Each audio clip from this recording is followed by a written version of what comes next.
Sostienen la presidenta Claudia Sheinbaum y el presidente electo Donald Trump, virtual presidente de Estados Unidos, un primer diálogo. Es una plática telefónica cordial que establece una nueva etapa en las relaciones bilaterales, asegura la presidenta Sheinbaum. El secretario de Economía, por su parte, considera que no van a prosperar las amenazas arancelarias y ambos destacan la fortaleza económica del país.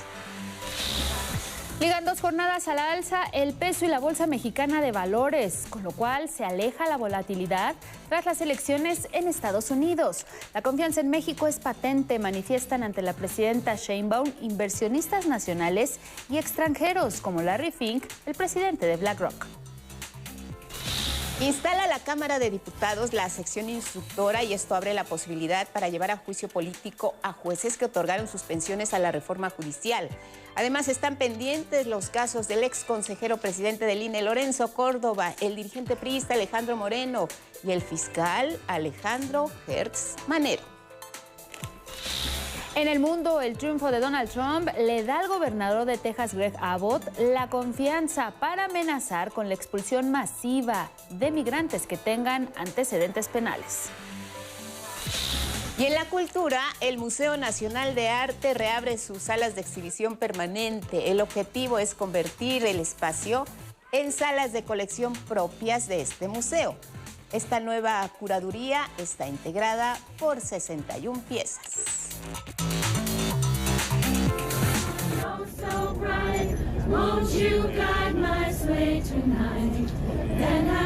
Son imágenes de West Stockbridge, pueblo ubicado en el estado de Massachusetts. Están ensayando villancicos y cantan al árbol que será instalado en el Rockefeller Center. Este conglomerado arquitectónico integrado por 19 edificios comerciales ubicado en la Gran Manzana en Manhattan, en Nueva York. El enorme árbol comenzó su viaje el martes pasado. Listo para llegar a Rockefeller Center. Se preparan ya para recibirlo. Viene ya también la temporada navideña. Todo listo para que este fin de semana se encienda este icónico árbol en la Gran Manzana. El Rockefeller Center tiene una pista de patinaje, tiendas con distintos souvenirs. Se puede disfrutar de un día acogedor en este que se convierte en el paraíso invernal y en el principal atractivo en la ciudad de Nueva York. El árbol de Navidad que se encenderá en Rockefeller Center.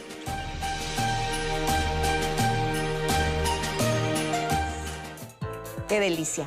¿Cómo estás, Elvira Angélica Rivera? Buenos días. Guadalupe, muy buenos días. No estoy de acuerdo que nos adelanten tanto. La temporada navideña es noviembre todavía, pero bueno, de cualquier forma, viernes 8 de noviembre. Bienvenidas y bienvenidos.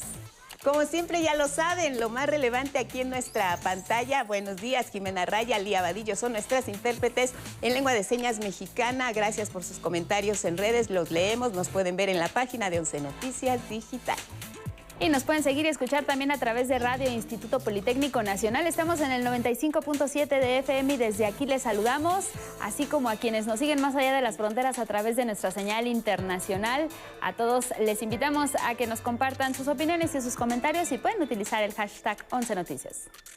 Semana fundamental para la relación bilateral México-Estados Unidos, de acuerdo con los resultados de las elecciones en el vecino país. Y la presidenta Claudia Sheinbaum ha sostenido importantes encuentros con inversionistas extranjeros. Uno de ellos, Larry Fink, presidente de BlackRock, la administradora de fondos de inversión más grande del mundo. Una conversación donde el Ejecutivo presentó a la mandataria mexicana un proyecto para desarrollar 10 polos del bienestar en el País Bajo, el esquema de financiamiento público y privado. Aspectos del encuentro hablaron de proyectos de infraestructura, puertos, carreteras y un proceso importante para fortalecer el Tratado México, Estados Unidos y Canadá. Fue una reunión importante porque nos da oportunidad de que se conozca cuál es el plan que tenemos para nuestro país.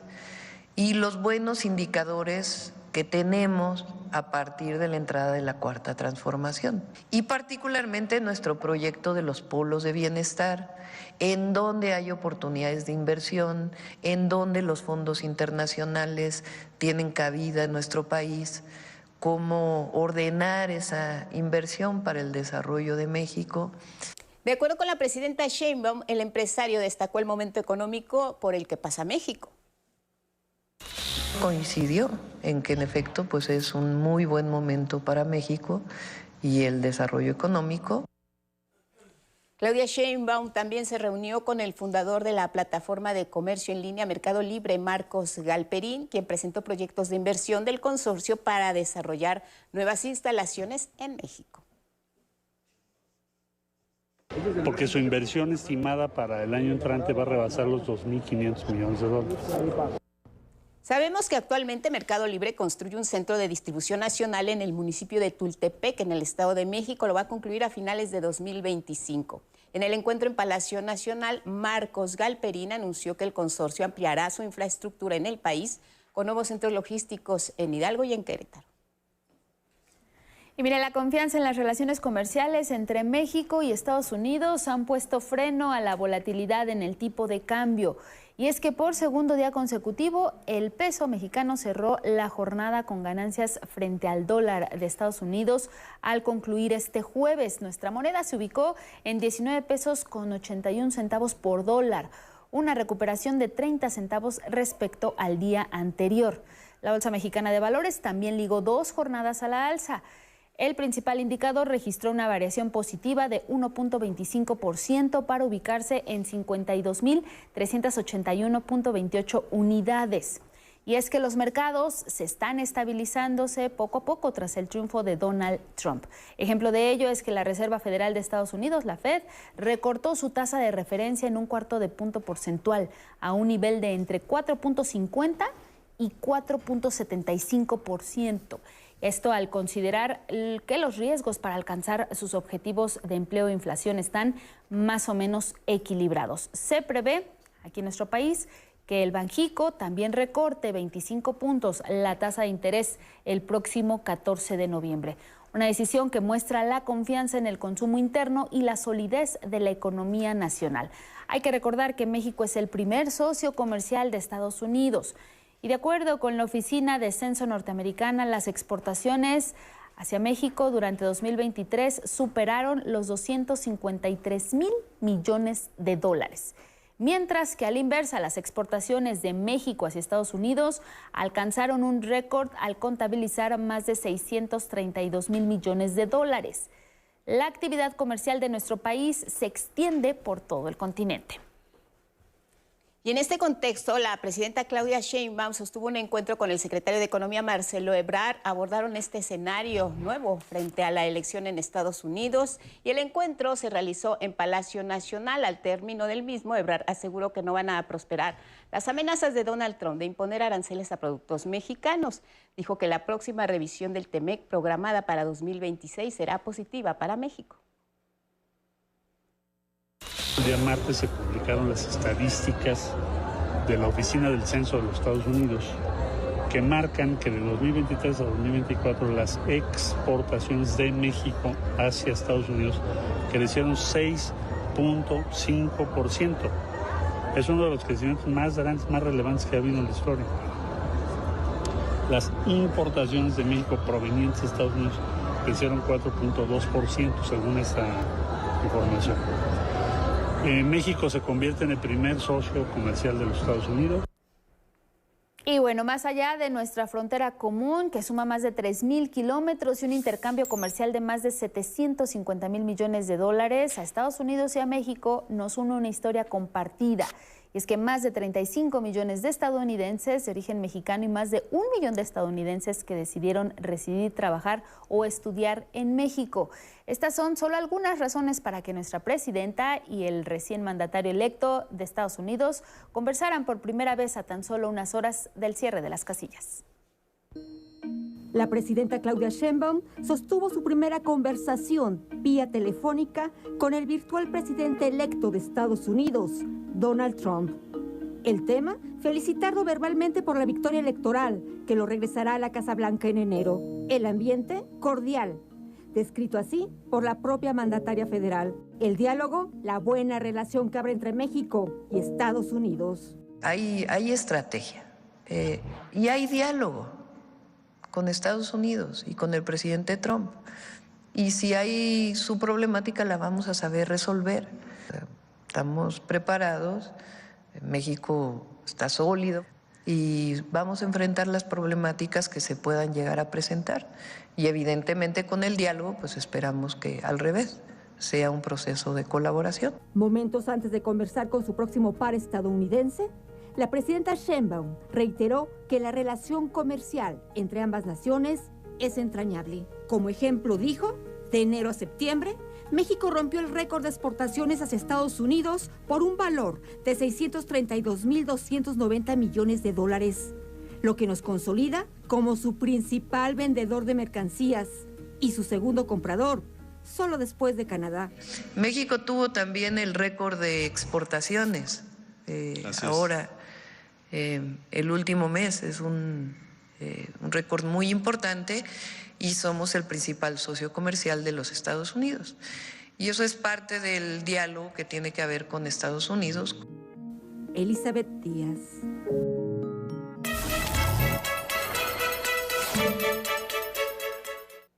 Vamos a conversar sobre todo el contexto que tiene que ver con el manejo de la economía y la relación con Estados Unidos. Juan Carlos Baker, académico de la Universidad Panamericana y ex subsecretario de Comercio Exterior. Buenos días.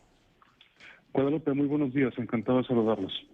Cuéntanos, Juan Carlos, ¿cómo ves el panorama? Ya pasaron algunos días, se están asentando pues los comentarios en torno a esta relación bilateral. ¿Qué tan complicado va a ser para México este nuevo escenario con un segundo mandato de Donald Trump al frente de la Casa Blanca? Sí, mira, yo creo que efectivamente hay que estar preparados para una relación que va a tener muchas altas y bajas, una relación que va a ser muy mediática, una relación en donde pues el presidente Trump utilizará los medios. A final de cuentas él es una persona muy pública en ese aspecto, ¿no? Para tratar de encauzar los objetivos que él tenga, específicamente en la parte comercial, en la parte económica.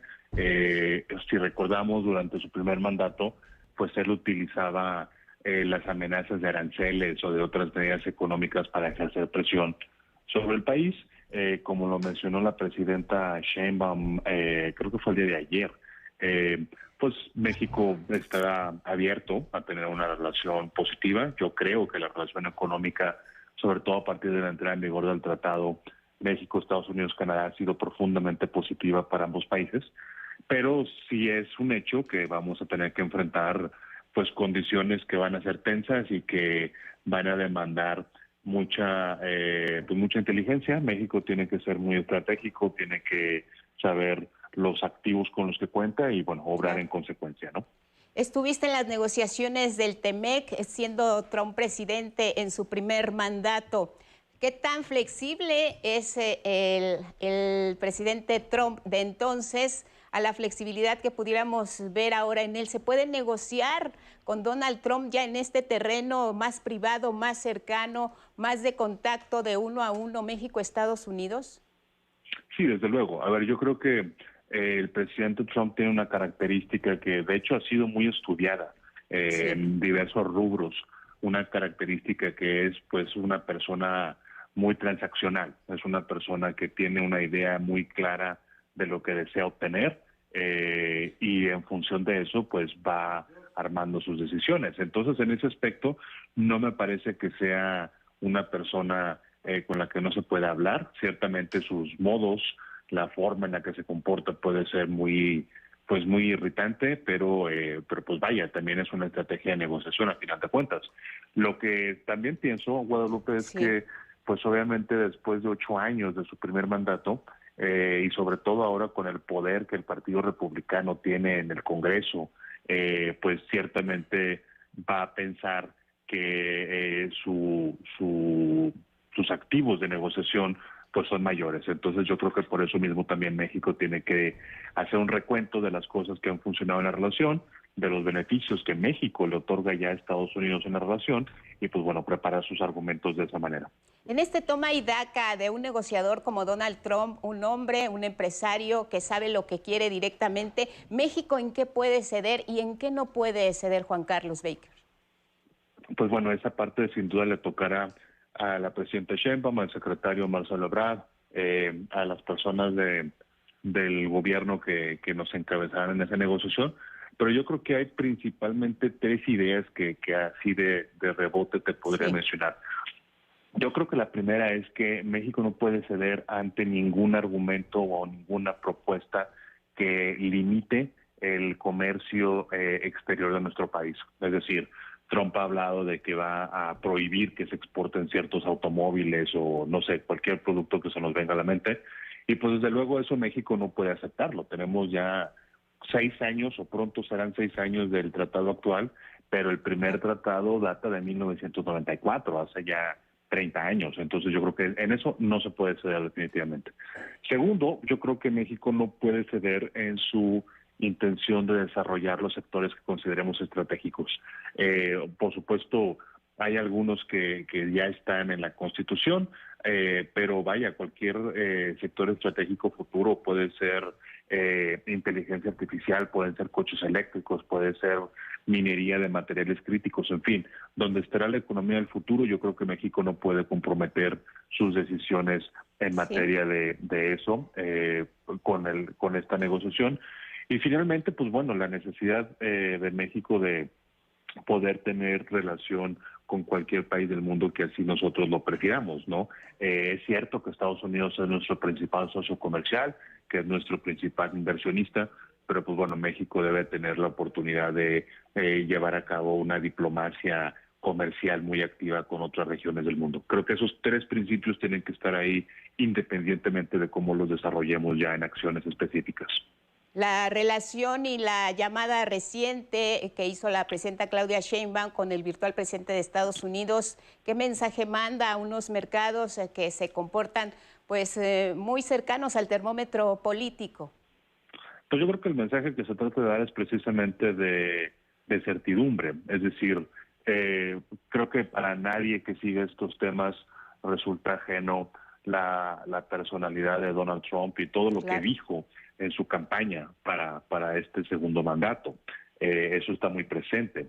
Pero el mensaje me parece que es que dentro de todo lo que será complicado, pues México y Estados Unidos entienden que hay una relación más grande y que hay objetivos de mucho más largo plazo y bueno, pues se trabajará en ellos, ¿no? El mundo, ¿cómo lo ves? La relación con China, México, ¿tendría que variar su relación con China después de también estas amenazas que ha vertido el virtual presidente Donald Trump? Yo creo que ese es uno de los temas que precisamente van a impregnar todo el proceso de revisión en el 2026. Estados Unidos, sobre todo Donald Trump, no han dejado dudas de lo que están esperando que México haga respecto de China.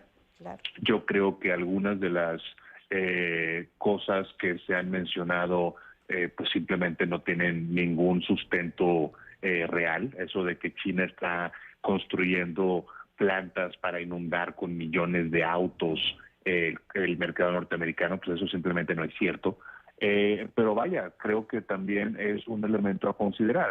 Es algo que a Estados Unidos le causa mucha ansiedad y bueno, que espera que en este caso México, pero sus demás aliados también, tengan políticas similares. México tiene que ser muy cuidadoso ahí. Sí. Yo creo que esas realidades comerciales, esas realidades económicas de las que hablaba hace un instante, pues son indudables y no podemos ponerlas en riesgo, pero también me parece un poco ingenuo pretender vivir en un mundo en donde China no existe. Entonces ahí esa es otra parte del rompecabezas que se tiene que determinar en el contexto norteamericano. México, ¿qué desea hacer con China? Estados Unidos ya lo decidió. Nosotros tenemos que articular esa parte de la ecuación. Por último, definitivamente descartarías este escenario que se puede ver incluso como catastrófico de que Estados Unidos, con Donald Trump al frente, decida abandonar el TEMEC. Mira, yo creo que abandonar el TEMEC no. Es decir, hay demasiado en juego. México es el principal socio comercial de Estados Unidos. Sí. Tenemos unas complementariedades muy grandes. Hay una cantidad enorme de empleos en Estados Unidos que se sustentan en el comercio con México. Entonces, abandonar el tratado, que sería el peor escenario posible que puedo imaginarme, lo veo con una posibilidad muy, muy baja de suceder. Pero eso no quiere decir que el proceso para llegar a un nuevo balance o a la revisión del tratado vaya a ser sencillo. Yo más bien creo que hay que prepararnos para una montaña rusa. Me parece que hay demasiados elementos políticos en la mesa de parte de Estados Unidos en este contexto comercial y económico. Y pues bueno, hay que prepararnos para un periodo difícil, pero estoy convencido que al final las cosas saldrán bien. Muy bien, Juan Carlos Baker, estábamos interesados en escucharte, ex subsecretario de Comercio Exterior. Gracias y buenos días. Que tengan muy buen día, a sus órdenes siempre. Chao. Gracias, hasta pronto. Vámonos a los deportes. Bienvenida, buenos días, Naomi.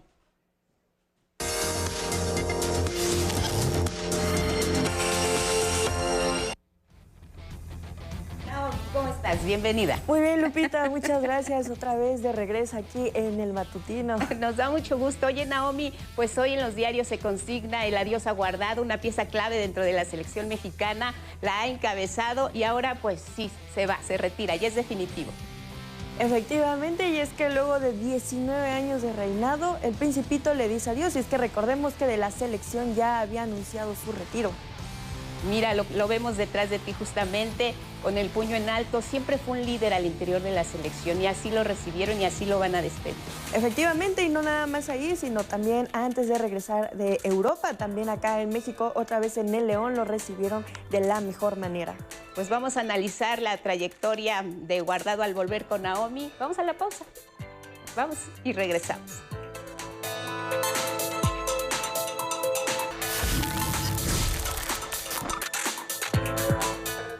Y todo indica que el Principito se va. Luego de 19 años de reinado, Andrés Guardado anuncia que se retira del fútbol profesional, que llevó a un jugador de León a vestir las casacas de La Coruña, el Valencia, el Bayer Leverkusen y el PSV Eindhoven, con grandes actuaciones. Un jugador mexicano que destacó en el fútbol europeo se retira. Andrés Guardado, a quien se conoció como el Principito, pondrá fin a su carrera tras 19 años como profesional. Lo hará cuando termine la participación de León en el actual torneo Apertura 2024, que este fin de semana ante Monterrey buscará su pase a los play-in. Apenas el pasado 15 de octubre, Guardado jugó sus últimos minutos con la selección mexicana, siendo el jugador con más partidos con la camiseta tricolor. Sumó en total 181 encuentros. Fue el 20 de agosto del 2005, cuando tenía 19 años, que debutó profesionalmente, vistiendo los colores del Atlas, en la victoria de su equipo 3-2 sobre el Pachuca. Vistió los colores rojinegros hasta el 2007, para después migrar al viejo continente. En Europa escribió una historia de 17 años como jugador, defendiendo las playeras de Deportivo La Coruña, Bayer Leverkusen, Real Betis, Valencia y PSV Eindhoven. En estos dos últimos equipos se convirtió en todo un ídolo.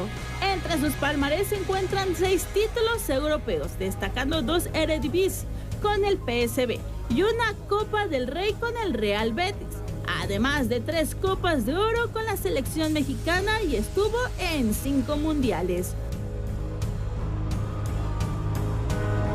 11 Noticias, Vianey Zárate. Nos vamos al baloncesto nacional y es que se encuentran ya en finales de zona y los Diablos andan sueltos en la duela del Juan de la Barrera, aunque los Soles de Mexicali aún no dicen la última palabra.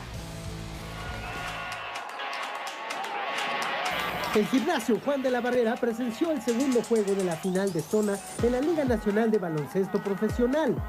Los Soles de Mexicali lograron empatar la serie para regresar a casa tras vencer 94-92 a los Diablos Rojos del México. Nosotros sabemos al equipo que enfrentamos, entonces si nosotros lo dejamos jugar, tienen jugadores muy buenos y nosotros podemos defender agresivo, entonces eso es lo que tenemos que hacer. Hoy todos estuvieron con esa energía y entonces cuando están todos con esa energía, apoyándose entre sí, ese es el equipo que me gusta. Con 37 cambios de liderazgo, finalizó este encuentro sumamente parejo y acalorado entre los ánimos de los jugadores y la afición. Y es que en el último minuto del cuarto periodo, los Diablos lograron colocar 9 puntos, pero no fueron suficientes para poder llevar el partido al periodo extra. Nuestro equipo siguió rotando, manteniendo nuestra filosofía, perdimos por 2 puntos, tuvimos muchas chances y nosotros sabemos que el equipo juega bien en cancha dura, ¿no? Este domingo se jugará el tercer encuentro de la serie en el auditorio PSF, donde los Diablos esperan obtener la victoria en la ciudad fronteriza. Nosotros ahora lo que tenemos que enfocarnos es en el partido 3. Esto es juego a juego y ahora se empiezan a ver que cada posesión es importante. Con imágenes de Cristian Aguilar y Ángel González e información de Naomi Rodríguez, 11 Noticias. Hablemos del fútbol femenil y es que la noche de este jueves arrancaron los cuartos de final de la Apertura 2024. El telón lo abrió Juárez con una victoria en su casa al derrotar por la mínima a las Tuzas del Pachuca. Triunfo que las hace soñar con una posible pase a las semifinales. Será este domingo cuando en el Estadio Hidalgo se realice en punto de las 7:06 de la noche el juego de vuelta y se defina a la primera semifinalista. Hoy se realizarán los 3 duelos restantes de los cuartos de final. La actividad arrancará a las 5:15 de la tarde con el Clásico Nacional. Guadalajara recibirá a las Águilas del América. A las 6 de la tarde Monterrey visitará a Toluca y para cerrar la actividad el duelo de felinas Pumas contra Tigres a las 8:10 de la noche. Eso fue toda la información deportiva. Gracias, Angie. Buenos días. Gracias a ti, Naomi Rodríguez. Te vemos pronto y vámonos con otros temas. Y es que la sección instructora de la Cámara de Diputados quedó instalada formalmente. Entre otras tareas, esta revisará las peticiones de desafuero y juicio político. Sus integrantes son los diputados Hugo Eric Flores, Raúl Bolaños Cacho y Germán Martínez, así como la diputada Adriana Belinda Quirós. El presidente de esta comisión es el morenista Hugo Eric Flores, quien apuntó que tienen 8 expedientes en reserva, entre los que se encuentran el del ex consejero presidente del INE, Lorenzo Córdoba, el senador y dirigente priista Alejandro Moreno y el fiscal Alejandro Gertz Manero, entre otros. Eric Flores aclaró que no habrá procesos dirigidos contra nadie. No hay ninguna consigna, pero evidentemente sí vamos a revisar todos los asuntos y lo vamos a revisar de manera muy rápida, pero con alguna posibilidad queremos revisar esa documentación y a partir de la revisión de esa documentación estaremos viendo si el proceso sigue o el proceso termina. Es justamente lo que estamos revisando. Ajá. En tanto, el senador y presidente nacional del PRI, Alejandro Moreno, aseguró que no le preocupa que la sección instructora revise su expediente. Dijo que es un asunto concluido en la Cámara Baja desde la pasada legislatura. No me preocupa absolutamente nada porque he actuado apegado a la ley, cumplí todo y a pesar del embate del poder brutal contra un político opositor a este régimen de persecución en los últimos 5 años, a mí no me doblaron, a mí no me echaron para atrás y yo jamás me voy a echar para atrás. El legislador Hugo Eric Flores confirmó también que hay peticiones para quitar el fuero a jueces que otorgaron suspensiones para frenar la reforma al Poder Judicial. Hasta estos momentos solamente tenemos conocimiento de un asunto presentado por algunos diputados del PT, ¿no? Con respecto a los jueces y a los ministros, sobre todo los jueces que estuvieron dando algunas suspensiones por el tema de la reforma constitucional del Poder Judicial. Entonces, revisaremos si hay alguna posibilidad de que esto pudiera llegar a proceder.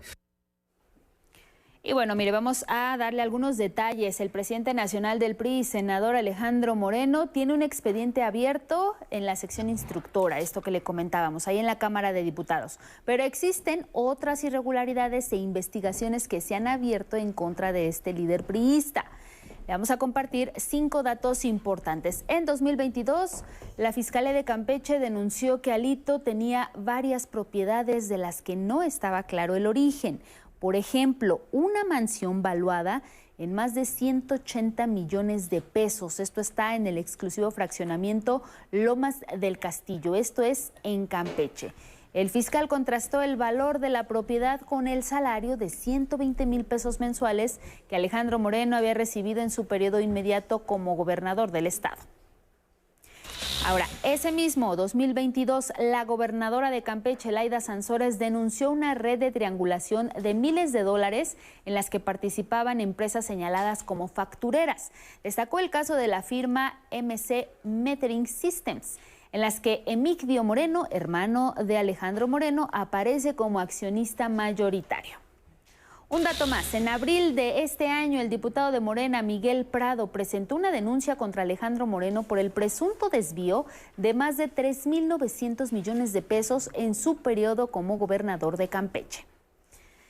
Por último, no hay que olvidar que en julio de este año Alejandro Moreno obtuvo un amparo contra su proceso de desafuero. Ese amparo le fue otorgado por el juez de la Ciudad de México, Gabriel Regis, quien, por cierto, fue también el que prohibió a la gobernadora Laida Sansores difundir cualquier información de Alejandro Moreno en su programa Martes del Jaguar.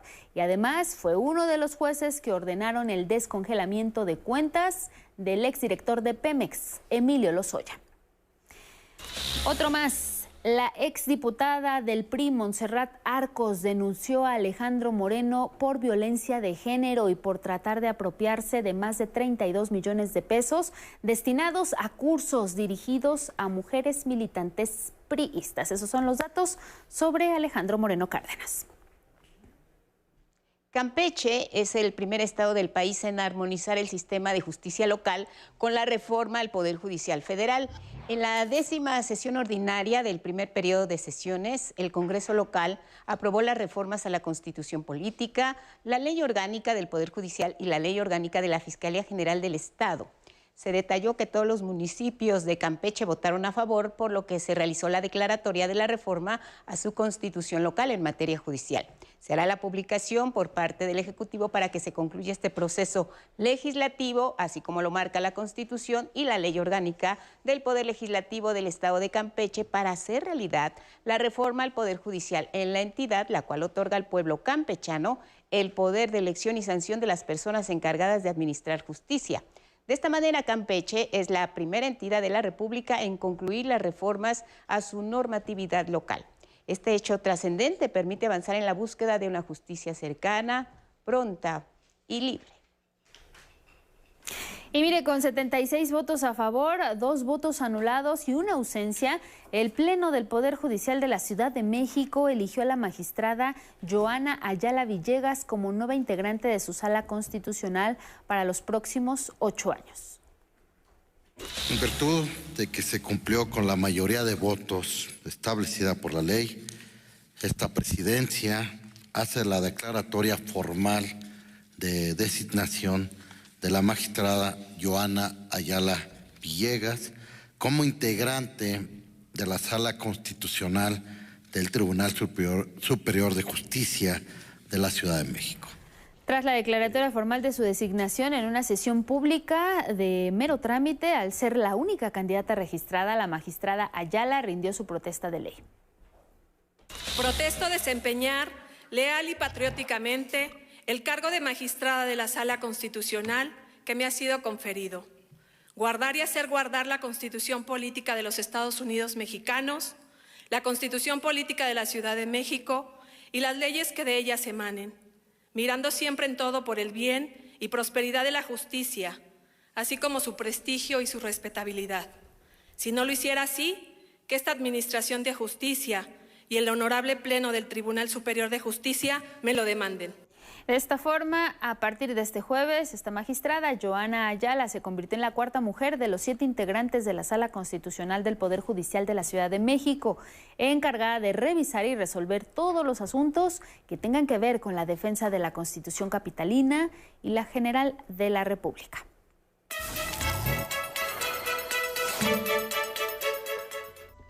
Vámonos a revisar nuestro portal y las primeras planas, 11noticias.digital. Aquí tiene la información.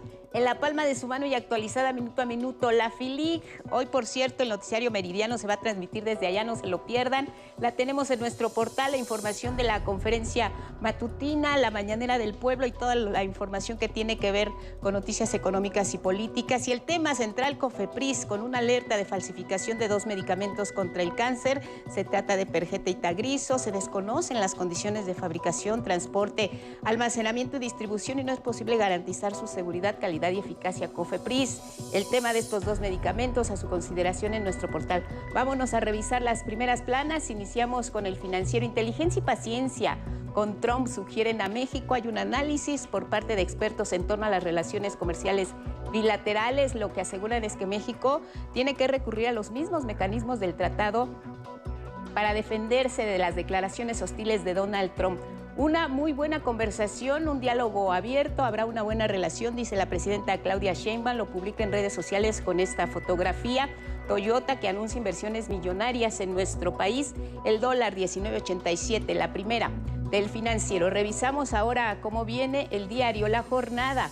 Frontera fuerte y poderosa, la prioridad de Donald Trump, y dice que van a continuar las redadas, las deportaciones masivas a cualquier precio. Las declaraciones del virtual presidente de los Estados Unidos, Donald Trump, también afectando a los mercados voluntarios, al rescate en Valencia. Es la fotografía de La Jornada. Lo que ha ocurrido en Valencia es una tragedia que ha involucrado a todos los españoles y la solidaridad del mundo entero. Hacen oficial la quiebra de Altos Hornos de México, otra de las notas principales, y el tema de la reforma para despenalizar totalmente el aborto en la Ciudad de México no irá a la congeladora, es el compromiso de Morena, lo trae en primera plana también La Jornada. Vámonos a ver cómo viene el Universal con este mismo asunto, lo que ocurrió en el Congreso de la Ciudad de México, la fotografía de las protestas, de por qué se detiene la discusión una vez que el dictamen se había aprobado en comisiones. Morena pausa en la Ciudad de México, despenalización del aborto, el tema central. También el tema de la elección en la Comisión Nacional de Derechos Humanos, la carta que supuestamente habría enviado el obispo Vera a favor de una de las candidatas, pues finalmente se desmintió pese a carta falsa. Piedra está firme en la terna de la Comisión Nacional de los Derechos Humanos. Y sí, adiós al Principito, lo veíamos en la sección deportiva. Guardado se despide del fútbol profesional. Y por último, así Reforma, ejecutan a 11 en Guerrero, Fiscalía altera la escena, presenta 2 fotografías de la unidad donde se encontraron las personas fallecidas y también de los familiares al momento de conocer la noticia, que están prácticamente ellos decepcionados de las tareas, dice Reforma, de la Fiscalía. Estaban las personas desaparecidas desde hace 2 semanas y finalmente la noticia es que fueron ejecutados allá en Guerrero. Se va un grande, la nota de Guardado, y también el tema del Tren Maya, dice Reforma, dañan por Tren Maya 17 carreteras federales. Dejamos la revisión de los diarios y nos vamos con esta información que tiene que ver con el Instituto Politécnico Nacional. La presea Bernardo Quintana, sabemos que es un reconocimiento al esfuerzo, a la tenacidad y sobre todo a la dedicación de alumnas y alumnos del Instituto Politécnico Nacional. Sin duda, el máximo galardón que se otorga por alcanzar la excelencia académica en esta casa de estudios. Les contamos los detalles. Alumnos y alumnas del Instituto Politécnico Nacional que aportaron estudios en investigaciones y lograron la excelencia académica, valores, liderazgo y patriotismo a favor de las comunidades recibieron reconocimiento y la presea Bernardo Quintana Rioja 2024.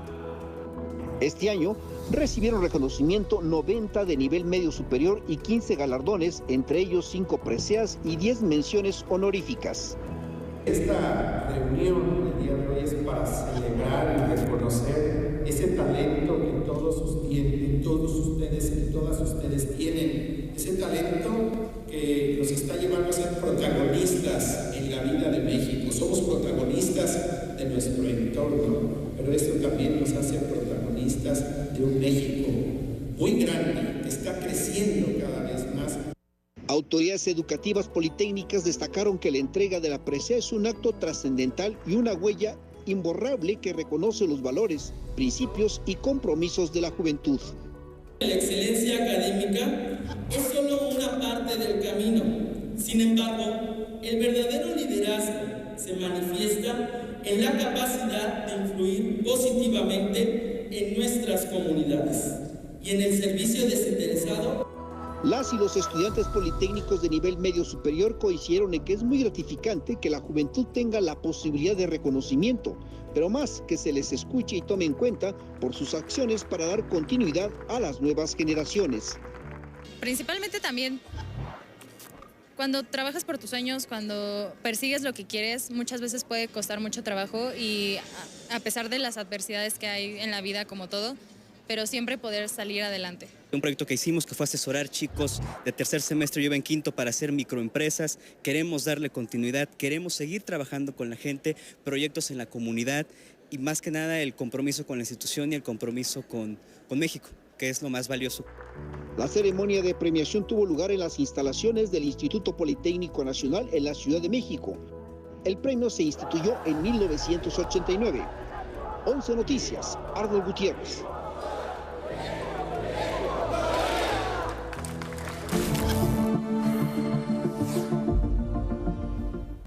Momento de conocer la información cultural y como siempre, muy temprano ya está con nosotros Miguel de la Cruz. Buenos días. Muy buenos días, Angélica. Buenos días, Guadalupe. Buenos días a todos. Un pasado glorioso de México y su interrelación con el mundo se exhibe en la reapertura de salas del Museo Nacional de Arte. Atenta a las tersas esculturas blancas, Carolina Fabián caminaba alrededor de ellas. Es de San Luis Potosí y por primera vez visita el Museo Nacional de Arte. Empecé viendo las esculturas de Bartolomé, de las casas, por la participación en la difusión de los derechos humanos. El tema le es afín, ya que ella es abogada. El caso de Rodrigo Osorio es distinto. Ya había estado aquí y en su visita más reciente quedó algo por hacer. En esa ocasión no pude terminar de ver el área de las esculturas, entonces vengo como justo para terminar eso. El Museo Nacional de Arte abrió sus puertas en 1982 con la intención de dar cabida a pinturas de la Academia de San Carlos del siglo XIX. Ahora muestra la reapertura de las salas de exhibición permanente. Nos encontramos en el corazón del Museo Nacional de Arte, en las salas del primer piso que ahora están nuevamente destinadas al arte del siglo XIX. Arte mexicano del siglo XIX por medio de 60 obras entre grabados, pinturas y esculturas. Algunas por primera vez se exhiben. En conjunto, dan cuenta de momentos históricos, entre otros, referentes al encuentro de dos mundos. Ese pasado glorioso, ¿no? Buscar equipararlo con aquellas grandes culturas de Europa o del Mediterráneo, ¿no? Anclarnos en esas grandes civilizaciones que estuvieron antes del periodo virreinal, ¿no? Es decir, construir nuestra configuración y nuestra identidad nacional no desde el pasado virreinal, sino desde el pasado prehispánico. Contacto visual con los temas mencionados en la etapa escolar, ahora mismo en el Museo Nacional de Arte. Con imágenes de Cristian Meléndez y José Navarro, 11 Noticias, Miguel de la Cruz. El diseño y la ilustración amplían sus horizontes en la edición 11 de la Feria de Ilustración Gran Salón México con la participación de 20 ilustradoras e ilustradores mexicanos. Vamos a ver mucha obra grande, muy variada en técnica, casi te diría un 95% de piezas originales, o sea, piezas únicas hechas a mano, que eso tampoco es tan común en nuestra vida como Gran Salón.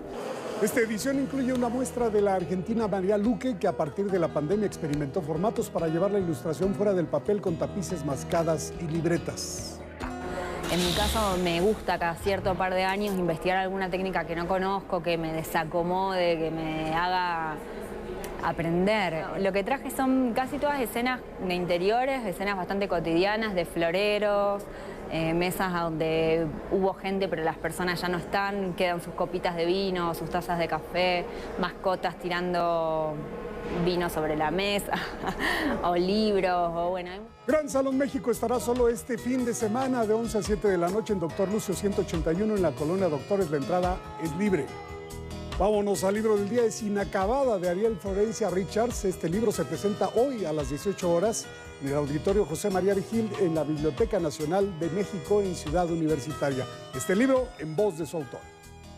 es una novela de ficción que tiene una fuerte base en mi vida personal. Se trata de una hija transgénero que viaja con su mamá a Nueva York con la excusa de reencontrarse, pero también de dar una conferencia sobre horas que no han sido terminadas, que ella es la especialidad de la hija.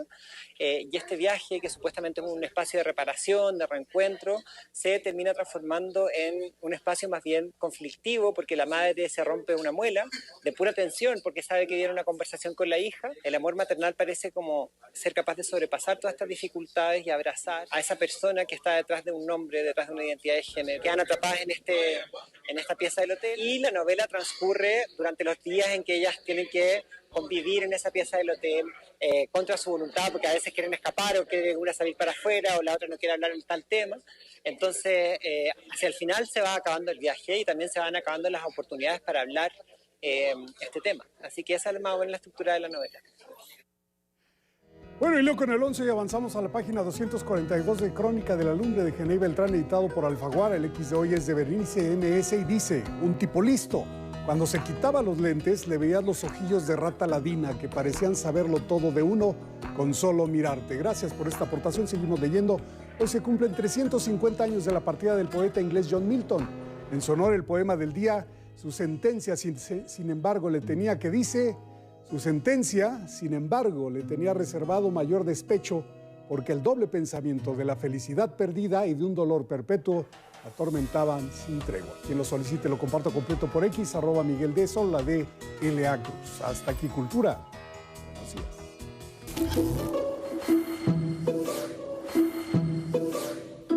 Gracias, Miguel de la Cruz. Y ahora, para actualizarnos cómo está este huracán Rafael, ya está con nosotros Ismael Marcelo con el estado del tiempo. Buenos días. Muy buenos días, Angélica, Guadalupe, amigos del 11. Vamos al pronóstico del tiempo para este fin de semana. Nuestra atención se centra en el huracán Rafael de categoría 3 en la escala Saffir-Simpson, ubicado al norte de la península de Yucatán con vientos máximos sostenidos de 165 kilómetros por hora. Desde hace unos días el fenómeno cambió abruptamente su trayectoria. El pronóstico oficial indica que perderá fuerza lentamente y para el domingo ya será una tormenta tropical. Estará dando vueltas en el Golfo de México y para el lunes empezará a moverse hacia el sur. Pero bueno, se preguntará qué provoca que este fenómeno se vaya debilitando lentamente y que cambie su movimiento hacia el sur. Básicamente las temperaturas del mar. Miren, en meses anteriores tendríamos temperaturas cercanas a los 30 grados. Actualmente el Golfo de México va disminuyendo las temperaturas y ahorita tenemos entre 26 y 27 grados. Entonces ese es un factor que ayuda a que estos sistemas se debiliten gradualmente. También, ¿qué lo moverá hacia el sur? Pues bueno, la llegada de masas de aire frío proveniente de Norteamérica, que hará que este sirva de bloqueo y que en vez de seguir su trayectoria hacia la costa sureste de Estados Unidos, cambie su trayectoria hacia el sur. El pronóstico actual descarta, por el momento se descarta algún impacto en el territorio nacional. En el norte y noreste del país, el Frente Frío número 8, asociado con las corrientes en chorro polar y subtropical, producen una mañana muy fría con temperaturas por debajo de los 0 grados en zonas montañosas de Baja California, Sonora, Chihuahua, Durango y Zacatecas. Así que abríguense muy bien, especialmente niñas y niños y personas de la tercera edad. Vamos ahora al pronóstico por regiones. Además del frío, también esperan lluvias con posibles granizadas y rachas de viento de hasta 80 kilómetros por hora. No se descarta la posible formación de torbellinos o tornados en Coahuila, Nuevo León y Tamaulipas. Las bandas nubosas del huracán Rafael producirá lluvias fuertes en Campeche, Yucatán y Quintana Roo, así como viento del oeste y suroeste con rachas de hasta 50 kilómetros por hora. El oleaje alcanzará los 3 metros de altura en las costas de la península de Yucatán. De igual forma tendrán lluvias fuertes en Guerrero, Oaxaca y Chiapas. El ambiente será fresco esta mañana con densos bancos de niebla en Veracruz y Tabasco. Por la tarde el ambiente será caluroso con máximas de 30 a 35 grados en toda la región. Atención navegantes, pues este 8 de noviembre se prevén vientos muy fuertes con rachas de hasta 70 kilómetros por hora en Baja California Sur, así como en las costas de Sonora y Sinaloa. Le recomendamos que se mantenga al pendiente sobre el pronóstico del tiempo, pues este huracán continuará su trayectoria sobre el Golfo de México. Que tengan un excelente fin de semana. A las 7 en la hora del centro recibimos con mucho gusto a Toñito José Antonio Valdés Peña. ¿Cómo te va? Hoy nos va a hacer llorar a las fans de Christopher Reeve. Pero bueno, el escenario es tuyo, adelante. Pues más bien él nos hace llorar y el documental que vamos a hablar hoy nos hace llorar. Pero bueno, muy buenos días a todos. Vamos a comenzar con nuestra sección de cine del día de hoy. Y pues empezamos con una película que nos da mucho gusto siempre. Los nuevos directores, es un gusto poder recibirlos. Y pues bueno, Paola Cortellesi, después de una larguísima trayectoria en el cine italiano, pues se lanza como directora de cine a una película bien interesante que se llama Siempre habrá un mañana. Una película ubicada en 1946, en el momento en el cual Italia pues termina esos años de la Italia fascista, viene una oportunidad para que el país cambie de rumbo y en medio de toda esa agitación social, pues la historia se centra en una familia que estamos viendo ahí. De hecho, estamos viendo a la propia Paola Cortellesi, que se dirige a sí misma como la protagonista de esta cinta. Es una mujer, una ama de casa, nos recuerda mucho sin duda a la Sofía Loren de Un día especial de Ettore Scola, porque pues bueno, es una mujer apocada, maltratada por su marido ante la vista de los hijos y bueno, pues de pronto empieza a haber toda una serie de reformas sociales que podrían cambiar muy bien el destino, no nada más de esta mujer, sino de una nación entera. Pues remitiéndose al pasado, nos habla la película de un presente donde las mujeres, muchas mujeres todavía falta que se empoderen y se liberen de los peores vicios del patriarcado y bueno, filmada en un blanco y negro que desde luego nos recuerda a los clásicos del neorrealismo italiano, pues Siempre habrá un mañana es una muy inteligente opción para este fin de semana, no se la pierdan. Vámonos ahora con un documental precisamente titulado Superman, la historia de Christopher Reeve. Superman dividida por una diagonal. ¿Por qué? Porque es la historia, pues sí, del Superman más importante de la historia del cine, que es Christopher Reeve, y por otro lado, el hombre detrás de Superman. Justo estábamos platicando Lupita y yo antes de empezar la sección, pues que bueno, el documental es sensacional porque te muestra cómo un joven actor que traía una historia muy fuerte con un padre muy estricto, que tenía una formación teatral increíble, pues un día, pues por razones de trabajo, entra a un casting y se gana el papel del Hombre de Acero y luego pues la lucha que tuvo Christopher Reeve para poder hacer un cine entre comillas más serio, más comprometido y donde él pudiese demostrar su valor como actor. Pero pocos nos imaginábamos que una tarde de 1995 su destino iba a cambiar después de un terrible accidente en una práctica de equitación que lo convirtió prácticamente en un hombre inmóvil del cuello hacia abajo y bueno, pues vino otra lucha de este superhombre ahora a favor y hablando siempre por el bienestar de las personas con capacidades diferentes. Pues un documental verdaderamente espectacular donde hablan sus parejas, donde hablan sus hijos, donde mencionan pues todo lo que había detrás de este hombre que pues queremos y admiramos mucho, no nada más como El Hombre de Acero, sino en películas como Callejón sin salida, la maravillosa Pide al tiempo que vuelva, que es una película de culto. Entonces, bueno, no se pierdan este documental Superman, la historia de Christopher Reeve, ya en cartelera, de hecho, desde la semana pasada, y su gran amigo, gran compañero Robin Williams también.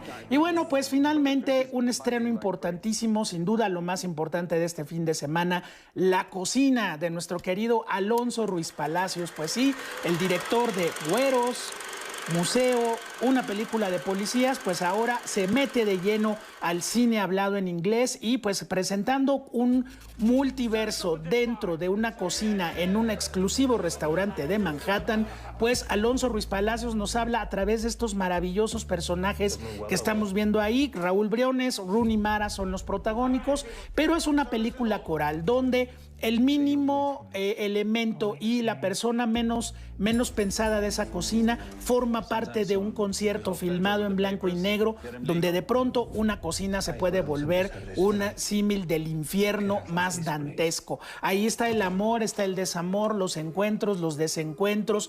Es un mosaico también multicultural, porque la gran mayoría de los trabajadores de esta cocina son migrantes indocumentados que están trabajando en los Estados Unidos. Entonces, bueno, pues en en una semana donde en particular la situación de los Estados Unidos nos tuvo en vilo, Lupita, pues La Cocina es una película que viene a refrendar no solamente estos problemas que está trayendo la migración y la multiculturalidad, sino también el enorme valor de nuestros cineastas que están cruzando las fronteras, y como Alonso Ruiz Palacios, ya desde hace un buen rato, Alonso es un cineasta reconocido a nivel mundial, pero ahora pues ya entrando al mundo de las plataformas estadounidenses, pues nos presenta esta película que se exhibe en cines aquí en México y más adelante estará ya en la plataforma, su plataforma que termina también con X, por ahí ya la podrán ver. Pero esta película realmente son poquito más de 2 horas de un mejor cine mexicano que podamos encontrar y que traspasa toda frontera, mi querida Lupita.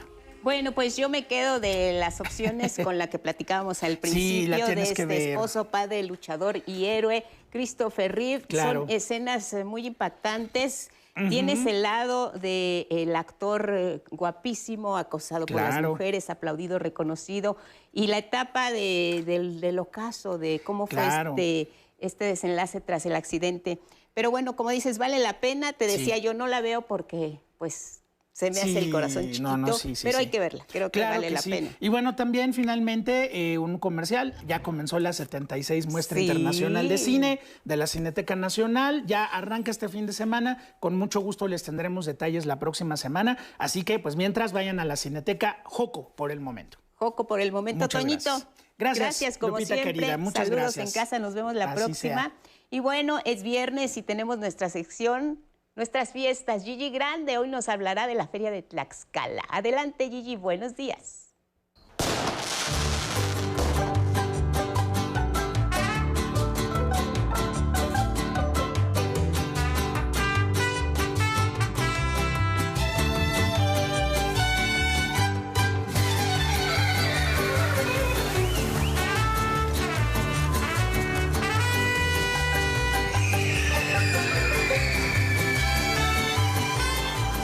México, chula de mi corazón, ¿cómo están? Estamos muy contentas y contentos de estar en la Feria de Ferias del Estado de Tlaxcala.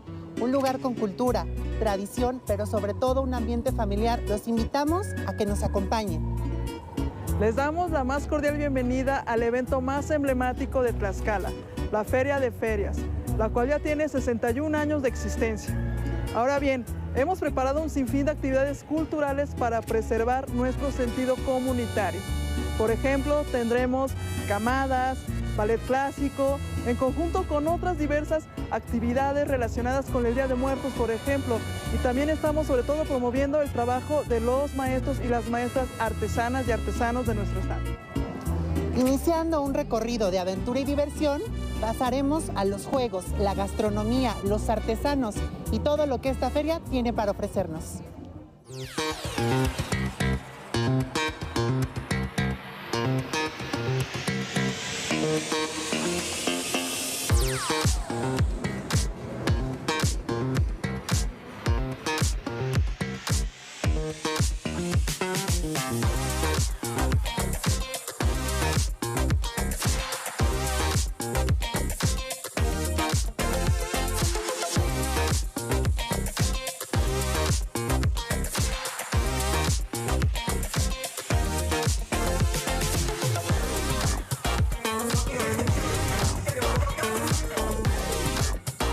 Tlaxcala se convertirá en la primera feria en ser una feria totalmente ecológica, porque van a utilizar el 70% de todos los residuos para compostar y eso lo hace totalmente una feria familiar y amigable con el medio ambiente. Y es así como terminamos este recorrido por la Feria de Tlaxcala. Pero sin antes decirte que tenemos tú y yo una cita la siguiente semana. ¿En dónde? Solo por el 11.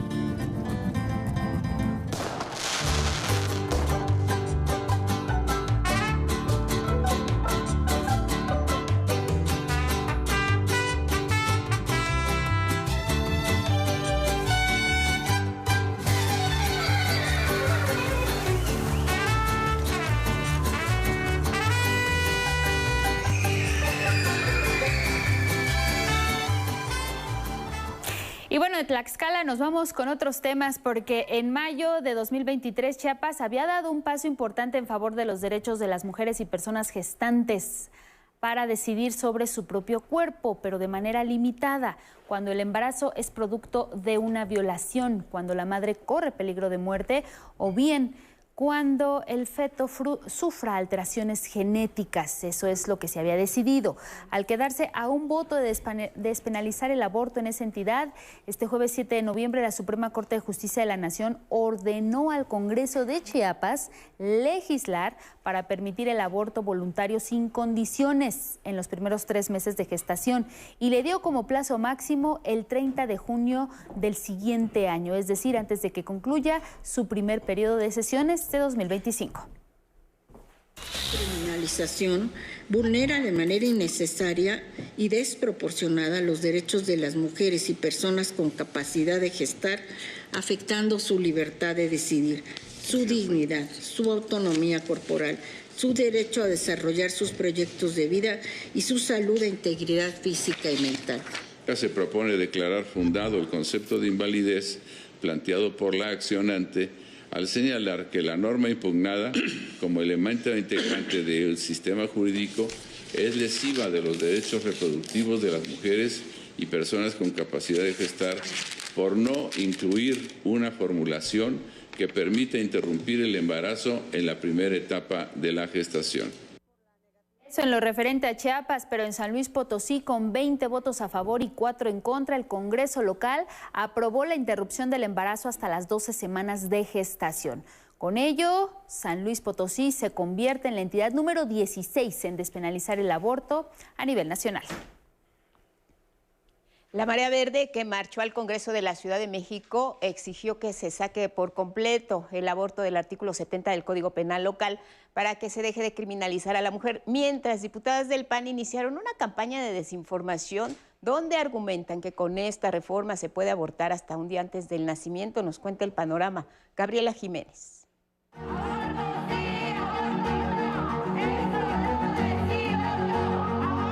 La Marea Verde no dará ni un paso atrás, así lo afirmaron jóvenes, madres y activistas como Católicas por el Derecho a Decidir, quienes marcharon al Congreso de la Ciudad de México para exigir que se saque por completo el aborto del Código Penal local del artículo 70. Esto luego de que las y los diputados locales decidieron no discutir esa propuesta de reforma en la sesión de este jueves. Esta iniciativa quiere dejar de sancionar penalmente a aquellas personas que han tenido un aborto por diversas razones. Con ello se deja de considerarlas como criminales, se dejan de seguir procesos penales en su contra. Aquí ya no se vale retroceder. Estamos vigilantes en no permitir ningún retroceso porque han sido luchas históricas de movimientos sociales, de movimientos de mujeres y de movimientos feministas. Si se deroga el aborto en la Ciudad de México sería un paso muy importante porque estaríamos ante un estándar nacional y eso significaría un paso para el Estado de México también y para los demás estados en donde es muy importante que estemos sin criminalizar a las mujeres que necesitan abortar. La presidenta de la Comisión de Igualdad de Género, Cecilia Vadillo, explicó que la decisión de no discutir el dictamen en el Pleno hoy se debe a que no se ha alcanzado un consenso social. Explicó que el PAN es el único grupo parlamentario que no respalda la reforma e incluso les acusó de emprender una campaña de desinformación. Para que pueda pasar al Pleno en su momento se requiere mayor consenso político y social. Así que hacemos un llamado enérgico a que se frene la desinformación y la campaña de mentiras que se está llevando a cabo con esa causa y las agresiones a las diputadas. Desde la bancada del PAN se han difundido algunos mitos en los que aseguran que el aborto se realizará en etapas avanzadas del embarazo, poniendo en riesgo la vida de las mujeres y sus hijos. Esta reforma que deroga lo que está permitiendo es que se haga el aborto incluso en el cuarto mes, en el quinto mes, en el sexto, en el séptimo, en el octavo, en el noveno mes, es decir, un día antes del nacimiento podría abortar sin sanción. Ante esta situación, se realizarán foros informativos para explicar que la reforma solo elimina el delito culposo por aborto, como está marcado en el artículo 70 del Código Penal Federal, para que ninguna mujer sea encarcelada, incluso cuando se trata de aborto involuntario, mas no permitirá la interrupción del embarazo en cualquier etapa de gestación, ya que continuará vigente la Ley General de Salud Pública de la Ciudad de México, que estipula que la interrupción legal del embarazo se permitirá hasta las 12 semanas de gestación. Vamos a generar toda una campaña de información en la que queremos hablar con todas y con todos. Y una vez que tengamos lista esa ruta, pues agotamos la ruta y subimos al pleno. Es importantísimo decirle a las mujeres, no son 9 meses, no son 8 meses. La ley de salud marca la temporalidad y dice hasta las 12 semanas. Tenemos también como la razón de nuestro lado, ¿no? Hay argumentos, la Suprema Corte de Justicia ya dijo que es inconstitucional criminalizar el aborto, la Organización Mundial de la Salud en sus directrices recomienda que el abordaje sea fuera del derecho penal. Nadine Gassman, secretaria de Salud de la Ciudad de México, respaldó la iniciativa. Aseguró que es un tema de salud pública y que su único objetivo es no poner en riesgo a las mujeres y personas gestantes. No se pone en riesgo la salud de la mujer. Lo que pone en riesgo la salud de la mujer es no tener acceso a servicios de calidad, a tener servicios profesionales para hacer los procedimientos. Con imágenes de Arturo García y Bruno Ruiz, 11 Noticias, Gabriela Jiménez. Y bueno, mire, la Agencia de Investigación del Delito de Violencia Vicaria, adscrita ahora a la Fiscalía de Investigación del Delito de Violencia Familiar de la Fiscalía Capitalina, es ya una realidad y se asentó este mismo jueves en la Gaceta Oficial de la Ciudad de México. La nueva adscripción de la Fiscalía conocerá y podrá investigar el delito de violencia vicaria. Está previsto en el artículo número 201 del Código Penal en la Ciudad de México, y esto cuando se realice bajo supuestos de amenaza, actos de violencia o bien de peligro.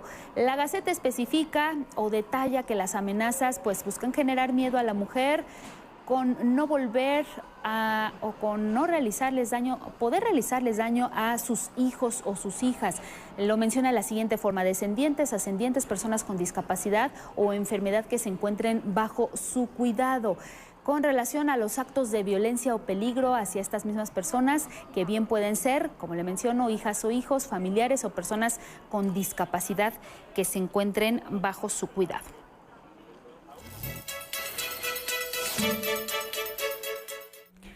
Pero para comprender más esto que ocurrió y que ayer se publicó en la Gaceta Oficial de la Ciudad de México, nos enlazamos con Jennifer Seifert. Ella es fundadora del Frente Nacional contra la Violencia Vicaria y es muy importante esto que ocurrió ayer. Jennifer, bienvenida, buenos días. Gracias, buenos días. Pues es un primer paso. ¿Cómo lo consideras tú esto que ocurrió ayer aquí en la Ciudad de México? Se publica en esta Gaceta Oficial, pues esta fiscalía que podrá investigar la violencia vicaria está adscrita a la Fiscalía Capitalina y específicamente pues a esta unidad que atiende a la violencia familiar. ¿Sería un primer paso? ¿Cómo lo ves tú? Sí, sin duda es un avance importante, ya que por las mismas características de la violencia vicaria y por las mismas especificaciones que tiene y esta violencia que empieza muchas veces en el noviazgo y que va creciendo y se convierte en un tema complicado que vivimos nosotras las mujeres con nuestras parejas o exparejas agresores.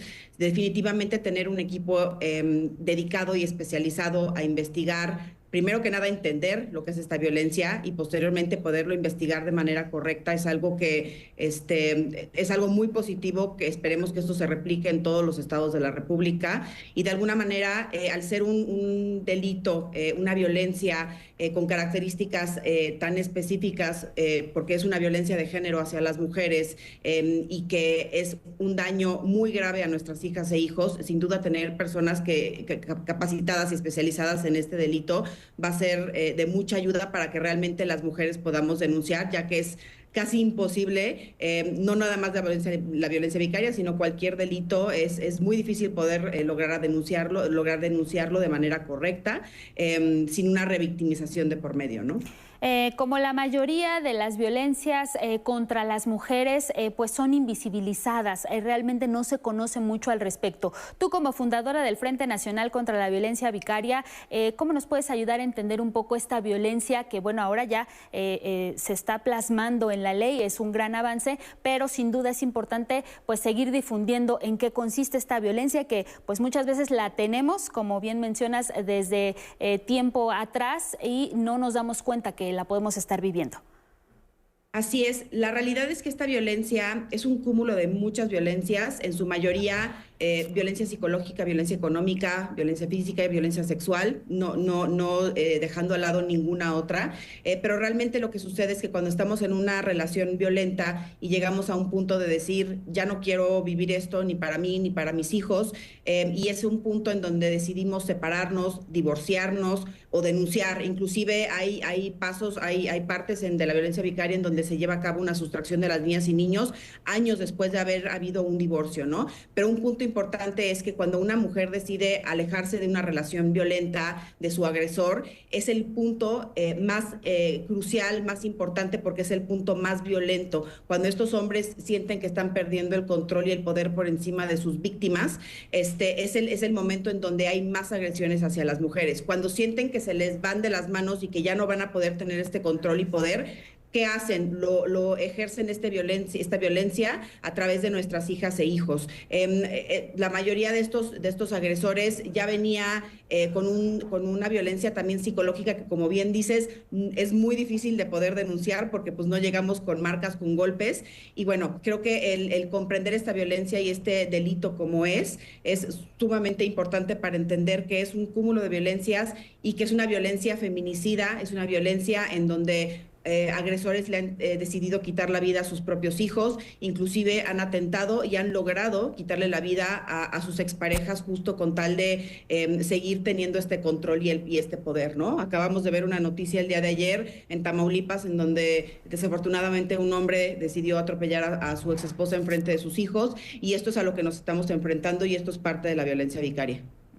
Ahora, esta nueva fiscalía que se dedicará precisamente a la investigación de esta violencia muy específicamente, bueno, pues está descrita en la Gaceta que tendrá atribuciones y que podrá incluso coordinar acciones interinstitucionales, pues para poder proteger, por supuesto, a las mujeres víctimas de esta violencia, pero también, en efecto, a hijas e hijos que son también, digamos, como las víctimas indirectas, que ya se les cataloga de esa forma, por lo menos en la Gaceta. Jennifer, ¿qué es lo que haría falta? El primer paso, como bien nos explicabas, está dado, pero ¿hacia dónde se tiene que transitar? Porque sin duda no es lo único relevante que ya aparezca en la Gaceta, sino ahora se necesita capacitación, sensibilización. ¿Qué es lo que haría falta desde tu punto de vista? Sin duda lo que comentas, una capacitación correcta para las personas que van a estar atendiendo a las mujeres, a las niñas y niños víctimas de esta violencia. Hay demasiada desinformación y lo que nos hemos dado cuenta nosotras como fundación es que la verdad hay las personas que están capacitando a las mismas personas que nos van a estar atendiendo, no solo en esta fiscalía, pero en muchas otras, desafortunadamente no tienen el conocimiento completo, no tienen el panorama completo y son personas que no han tratado con víctimas de violencia vicaria. Entonces creo que el primer paso, y es algo que estamos nosotros tratando de hacer y ofrecer a todas las instituciones y entidades que nosotras mismas como fundación, que nos hemos capacitado, que hemos aprendido, y no nada más eso, sino que vivimos esta violencia en nuestro día a día, seamos las personas que podamos capacitar a todos los funcionarios, los psicólogos, los mismos abogados, los mismos ministerios públicos que nos puedan que puedan atender a las mujeres. Nosotras en el Frente estamos ya capacitadas para dar atención de primera instancia a todas las víctimas de esta violencia y nos seguimos capacitando. Entonces creo que es importante que sin duda las personas que nos van a estar recibiendo, no nada más en esta fiscalía, sino a lo largo y ancho de la República Mexicana, sepan realmente de esta violencia y que tengan experiencia con víctimas, porque es muy fácil confundirlo con otra violencia, es muy fácil decir es un problema de pareja y minimizarlo, ¿no? Claro, por supuesto. Pues ahí está Jennifer Seifer Brown, fundadora del Frente Nacional contra la Violencia Vicaria, sin duda un tema del cual tendremos que seguir hablando para que nos platiques pues los avances que hay en la materia. Gracias por esta entrevista. Buenos días. Gracias, buen día. Gracias. Nos vamos contigo, Guadalupe, más información. Y nos enlazamos, Elvira Angélica Rivera, amigos en casa hasta Berlín, Alemania, con Juliana González, analista de la Deutsche Welle, el efecto Trump en Europa, las reacciones, los mercados, los comentarios. Cuéntanos todo el panorama. Juliana, buenas tardes para ti. Hola, es un gusto saludarlos desde Berlín. En Europa, el triunfo de Donald Trump como nuevo presidente de Estados Unidos se recibe con prontas felicitaciones, pero cargadas de preocupación, sobre todo por parte de Alemania. Y es que aquí el país vive una crisis institucional. A pocas horas del triunfo de Donald Trump, la coalición del gobierno alemán se rompió. Las diferencias entre los socios liberales y los otros dos partidos, socialdemócratas y verdes, resultaron irreconciliables, lo que llevó al canciller a pedirle la renuncia a su ministro de Finanzas del Partido Liberal y con ello poner fin a la coalición de gobierno. Es por eso que se esperan elecciones anticipadas a más tardar en marzo. Las causas que llevaron a la disolución tienen mucho que ver con las mismas preocupaciones y dudas que abre la reelección de Donald Trump para Europa, es decir, cómo lograr a Europa, por un lado, sacar adelante su economía y por el otro, su defensa, con la guerra en Ucrania que enfrenta el desafío de la llegada de tropas norcoreanas al servicio de Rusia en territorio ucraniano. Donald Trump dejó muy claro durante su campaña que no continuará prestando la ayuda militar a Ucrania y con el control del Senado por parte de los republicanos, el nuevo mandatario tendrá más espacio para sacar adelante su propia agenda. Pero si Estados Unidos deja de ser el principal proveedor de ayuda militar a Ucrania, ¿sobre quién recae esta responsabilidad? Bueno, pues sobre la Unión Europea. Y no es poca cosa, un bloque sin ejército ni política de defensa común y con una Alemania en medio de la crisis de gobierno. Durante su primera administración, recordemos que Donald Trump lanzó señales de que los europeos deberían pagar por su propia defensa. Pero aunque ya lo hacen con mayores contribuciones a la OTAN, esto no es suficiente. El temor es que una diplomacia aislacionista centrada solo en los intereses de Estados Unidos signifique para los europeos no contar con ese apoyo de Washington en esa guerra. Por el lado económico, la amenaza de imposición de aranceles a las importaciones europeas asusta también a las exportadoras alemanas, cómo no. Y es que ya sean de la industria farmacéutica o automotriz, Estados Unidos es uno de los principales mercados para las industrias alemanas. La Comisión Europea durante esta campaña presidencial estadounidense formó un grupo de trabajo para saber, por ejemplo, cómo reaccionar al escenario actual y se sabe que entre sus tareas está la de crear una lista de productos estadounidenses sobre los que pueden eventualmente imponer aranceles punitivos. La cuestión clave para Europa será si puede o no desarrollar un mercado interno más atractivo y más robusto para depender menos de los vaivenes de las guerras comerciales, ya sea con Estados Unidos y con China por el otro lado. Y con esta información yo me despido de todos ustedes desde los estudios de DW y hasta la próxima. Muchas gracias, Juliana González. Hasta la próxima. Más del mundo, Elvira Angélica Rivera.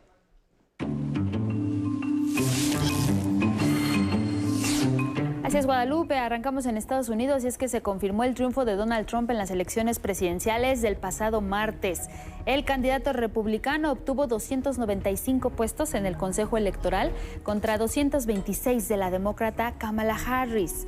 Trump también obtuvo el mayor número de votos directos, más de 5 millones por encima de los alcanzados por su adversaria. Este jueves, el magnate hizo el primer nombramiento para su gobierno y se trata de Susie Wiles, asesora de su campaña electoral, quien ahora va a ser jefa de gabinete de Donald Trump. En el conteo final de votos se estableció que hasta ahora los republicanos están a punto de ganar el Congreso. Hasta ahora tienen 53 escaños en el Senado contra 45 de los demócratas, mientras que en la Cámara de Representantes podrían alcanzar 210 posiciones contra 198 del Partido Demócrata. En ese contexto, el gobernador de California, Gavin Newsom, anunció que creará un fondo especial en su gobierno para contrarrestar las eventuales medidas de Donald Trump desde la presidencia. Gavin Newsom pretende utilizar esos recursos para contratar abogados que ayuden a proteger derechos civiles de personas en tránsito, los derechos reproductivos de las mujeres y diseñar medidas de protección ambiental. Anticipó que destinará un fondo financiero adicional para abogados de su gobierno, cuya labor será garantizar la protección de los derechos civiles, entre ellos la protección, precisamente como le menciono, a personas en tránsito y, nuevamente, derechos reproductivos de las mujeres, protección ambiental ante las eventuales medidas de Donald Trump. Seguimos en Estados Unidos y es que este jueves, a 2 días del triunfo de Donald Trump, el mandatario saliente Joe Biden hizo un llamado a la reconciliación nacional y defendió el sistema electoral de su país. Algo que podemos hacer sin importar por quién hayamos votado es vernos unos a otros no como adversarios, sino como ciudadanos estadounidenses para bajar la tensión. También espero que podamos dejar de lado la cuestión de la integridad del sistema electoral estadounidense. Es honesto, justo y transparente. Y es que, como hizo antes Kamala Harris, Biden reafirmó el compromiso de la Casa Blanca de realizar una transición de poderes pacífica y ordenada. Hay que recordar que el republicano Donald Trump asumirá la presidencia el próximo 20 de enero. Y por otro lado, y desde Rusia, el presidente Vladimir Putin felicitó a Donald Trump y dijo estar dispuesto a cooperar con Estados Unidos. También tendió un puente hacia el restablecimiento de las relaciones con la Unión Americana. Creo que el deseo de restablecer las relaciones con Rusia, de ayudar a poner fin a la crisis ucraniana, merece como mínimo atención. Si alguno de ellos quiere reanudar los contactos, siempre lo he dicho y quiero repetirlo, no tenemos nada en contra. Por favor, reanudemos los contactos y discutamos. Y bueno, el gobernador republicano de Texas, Greg Abbott, afirmó que con Donald Trump en la presidencia comenzará la deportación masiva de personas en tránsito con antecedentes penales. Ante la amenaza, organizaciones civiles advirtieron el riesgo para miles de personas porque en Texas, Arizona y otros estados las faltas administrativas son registradas como delitos. Mientras tanto, en Arizona se aprobó la propuesta 314 para aumentar la vigilancia en la frontera con México. Además, autoriza a policías locales detener a personas sospechosas de haber ingresado al estado sin documentación migratoria. La nueva legislación permite a las autoridades locales arrestar y deportar a los extranjeros que no ingresen a Arizona por las garitas fronterizas. Y bueno, el también triunfo territorial del Partido Republicano allá en Estados Unidos mermó la presencia demócrata en espacios legislativos. No obstante, hubo sobrevivientes que seguirán defendiendo sus posiciones. Algunos personajes relevantes del Partido Demócrata sobrevivieron a la ola republicana, avalancha que cubrió de rojo la mayoría de los condados de cada uno de los 50 estados de la Unión Americana. Uno de ellos fue precandidato presidencial demócrata en 2016 y 2020, Bernie Sanders, quien logró la reelección como senador independiente por Vermont. Seguiremos trabajando con otros países para enfrentar la amenaza del cambio climático para que nuestro planeta sea habitable para nuestros niños y próximas generaciones. Además, logró reelegirse la expresidenta de la Cámara de Representantes, Nancy Pelosi, por San Francisco. Sarah McBride, demócrata por Delaware, es la primera transgénero electa para la Cámara de Representantes. En el bloque de izquierda repiten la somalí Ilhan Omar en Minnesota y la palestina Rashida Tlaib en Michigan, ambas críticas del armamento dado por la administración Biden a Israel para bombardear Gaza. Tras la victoria de Trump, la puertorriqueña Alexandria Ocasio advirtió en Nueva York: ahora estamos por entrar a un periodo de fascismo y autoritarismo. Raúl Grijalva de Arizona, Luke Correa de Anaheim, Juan Vargas de San Diego, California, Jesús Chuy García de Chicago, Joaquín Castro de San Antonio, Vicente González de Brownsville y Verónica Escobar del Paso, Texas, son demócratas, legisladores de origen mexicano promotores de la reforma migratoria y defensores de los Dreamers. Todas estas personas se reeligieron para otro periodo de 2 años en el Capitolio. Federico Campbell Peña. Vamos a Cuba y lo que está pasando con el huracán Rafael, categoría 2, que ahora, como ya nos informó Ismael Marcelo, se dirige a aguas del Golfo de México y se espera que se debilite a partir de este viernes. Aún así, bueno, traerá lluvias y vientos fuertes sobre Quintana Roo y Yucatán. Este jueves, el meteoro se mantuvo con vientos sostenidos de 155 kilómetros por hora. ¿Qué es lo que ocurrió en Cuba? Bueno, ya se trabaja en la remoción de escombros y restitución de torres de transmisión de electricidad derribadas por la fuerza de este huracán. Rafael tocó tierra cubana el miércoles como categoría 3.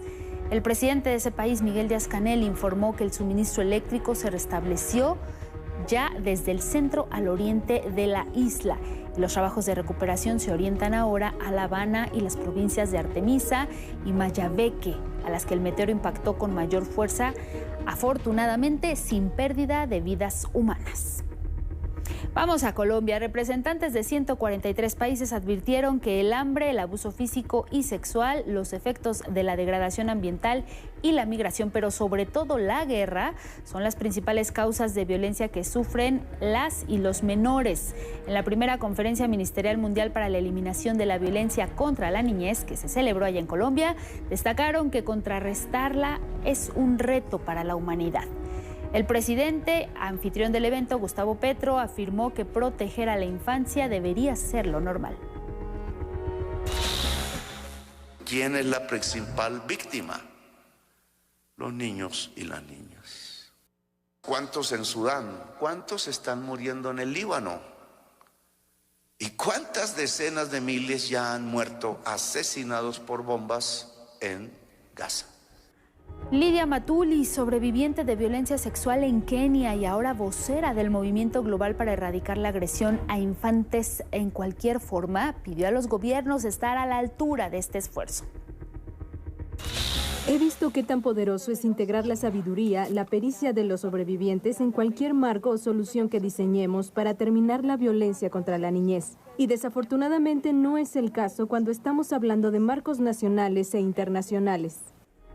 De Colombia nos vamos a Bolivia y es que el expresidente de ese país, Evo Morales, acusó al gobierno de Luis Arce de reinstaurar el neoliberalismo en ese país al entregar a empresas privadas, nacionales y extranjeras la explotación de sus recursos naturales. A través de redes sociales destacó que con el nuevo contrato con la empresa ILF Uranium, el Estado solo obtendrá 32% de los ingresos y la empresa el 68% restante. Afirmó que así se privatiza la riqueza boliviana y sería el verdadero motivo de las cláusulas de confidencialidad en los contratos de litio. El exmandatario continúa en huelga de hambre en espera de la instalación de mesas de diálogo con el gobierno para resolver el conflicto social que estalló hace 4 semanas con bloqueos de caminos y carreteras.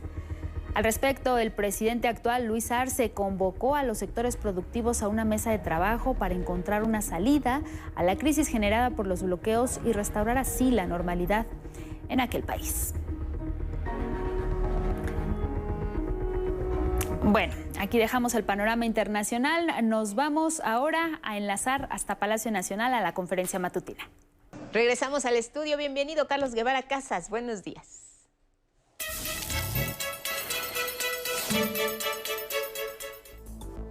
Buenos días, muchísimas gracias Lupita, Angélica.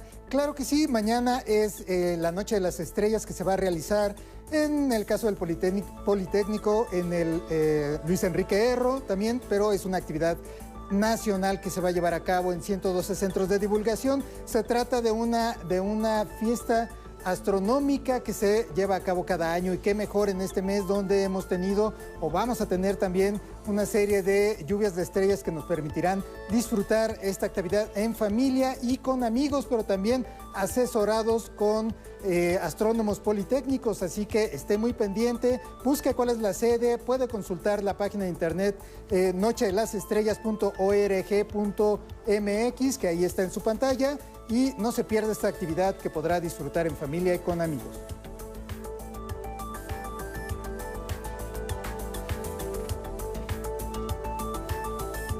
Y es viernes también, viernes de dinosaurios. Antes de la Noche de las Estrellas vamos a hablar un poco de dinosaurios. Acaba de ser publicado un estudio encabezado por el investigador Ryu Wu y su equipo de paleontólogos de la Universidad de Geociencias de Wuhan, que durante 3 años analizaron lo que parece ser un nido de huevos fósiles de dinosaurios que fueron hallados en 2021 cerca de la ciudad de Gansu, en el suroeste de China. Se trata de 6 diminutos huevos que estaban juntos y relativamente en buen estado. El mayor de ellos apenas alcanza los 3 centímetros de largo, lo que le da el récord de mini tamaño para estos fósiles, un título que antes se encontraba en 4.5 centímetros para otra especie. El reporte, que fue publicado en la revista Historical Biology, indica que Wu y sus colaboradores usaron microscopía electrónica para revisar las estructuras del cascarón. Esto fue todo en la información de ciencia y tecnología para hoy. Pues usted un buen día. Igual para ti. Gracias, Carlos Guevara, Casas Planetario, Luis Enrique Erro y Museo Tesosomoc, Lupita, para disfrutar la Noche de las Estrellas. Gracias, Carlos Guevara. Nuestro deseo que nos recomendaste. Gracias a todos. Acá